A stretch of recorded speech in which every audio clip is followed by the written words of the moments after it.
So does changing jobs after a mortgage approval, pre-approval, or underwritten approval affect that pre-approval or approval? Good question. Thank you. I asked it, right? We get this asked a lot though. Okay, so first and foremost, what I'm going to tell you is if you've already been pre-approved or you've already been underwritten, the best advice I'm going to give you is don't change jobs, okay? Don't change pay structures. Don't move money around. We tell everyone go on financial and credit lockdown, okay? We're going to go into some things that will work and won't work or whatever, but I'm going to tell you if you can avoid it, you want to just financial and credit lockdown the whole way, all right? That's part one, okay?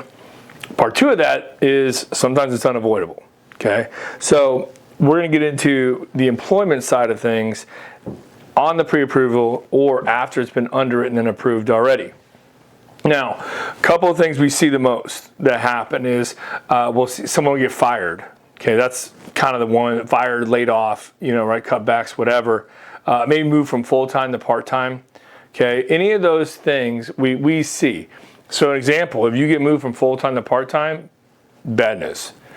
You are now a part-time employee. You have to have at least 12 months worth of history there. Okay, going to cause a problem. Right, that one will.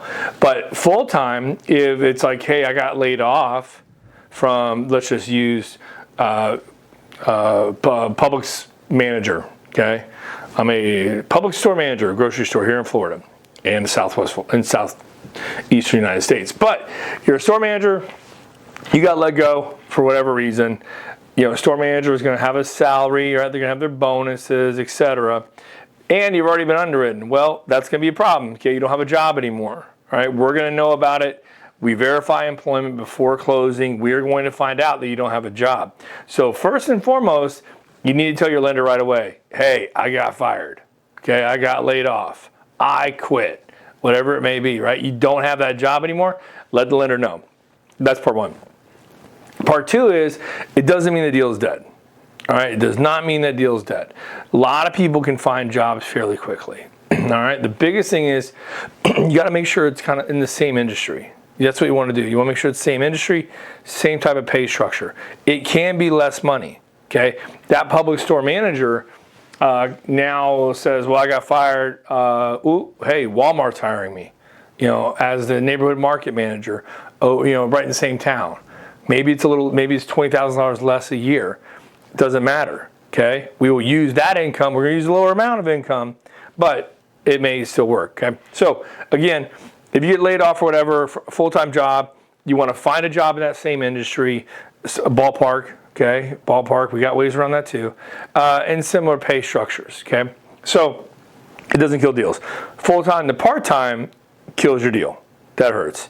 Now, where this can get really tricky is public store manager got fired and all of a sudden they're like, hey, I got a new job and I'm selling solar, all right, and I'm 100% commission or I'm 50% commission.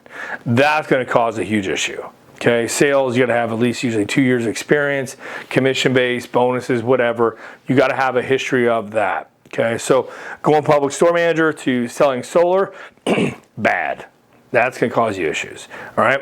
The other one we see happen is person is in the middle of their the approval process, and let's say they're an AC tech. Okay, I install ACs. Great, good job. You're making X amount of dollars an hour. You're getting paid well. AC company comes and says, hey, we want to move you from an hourly or salary position to piecework. Okay, piecework's code for basically commission. So piecework is every job you install, you get X amount of dollars back. To a lender, that's commission, okay?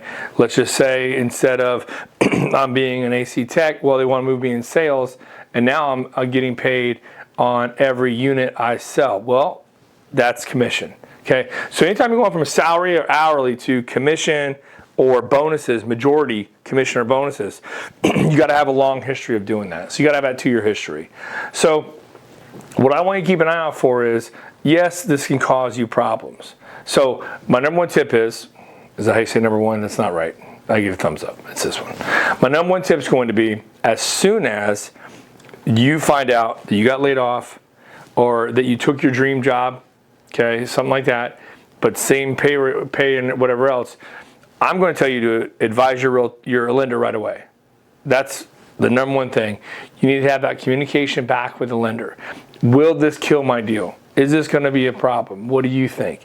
And man, if it's 15, 20 days, all you got to wait, just wait. Just wait for you to take that new job. See if the employer will hold off on it. Just try to wait until you're closed, okay, before you do any of that stuff. If you can't, whatever, right? Part of life, dream job. Hey, there's 3 people, they need an answer today. I'm taking it. Figure it out, right? But that's step 1 is let your lender know right away if you are going to do anything. Step 2 is if you do that or it happens, like got fired or whatever, let them know right away as well. You don't want that to drag on any longer. The deal may just die right there on the spot, okay? Which, whatever, it happens, okay? So step 3 would be avoid any kind of situation where you're going from a salary or hourly position to a sales commission type structure. Okay, that's going to cause you big issues. All right, and obviously you can't get pre-approved for unemployment. No one's going to do that. No type of financial assistance. You're not going to get able to be approved on that. All right, so tough. Now, if you do find a job or you move to a job that we're talking about where there's no hope, okay, sales, commission, etc. Well, you can't get a loan anymore in your name. Look for a cosigner. Look for a cosigner, look for someone else that can jump in with you and maybe qualify with you. It's going to be tough, but you never know, right? Exhaust all your options. So I hope that helps out there in that mortgage process. Remember, I always tell people there's like a landmine, right? A bunch of landmines out here, right? And your good lender and your good realtor are going to walk you through. We're going to guide you, okay? We know where most of the landmines are at. Hold our hand. Pull you through. Take it over here, step right, move left, step forward, blah, blah, blah. Right? We will be able to help you out because it ain't easy out there. All right? So mortgages ain't easy. It's a good motto. All right, if we can do to help you out, let us know. 239-437-4278. Hope this helps.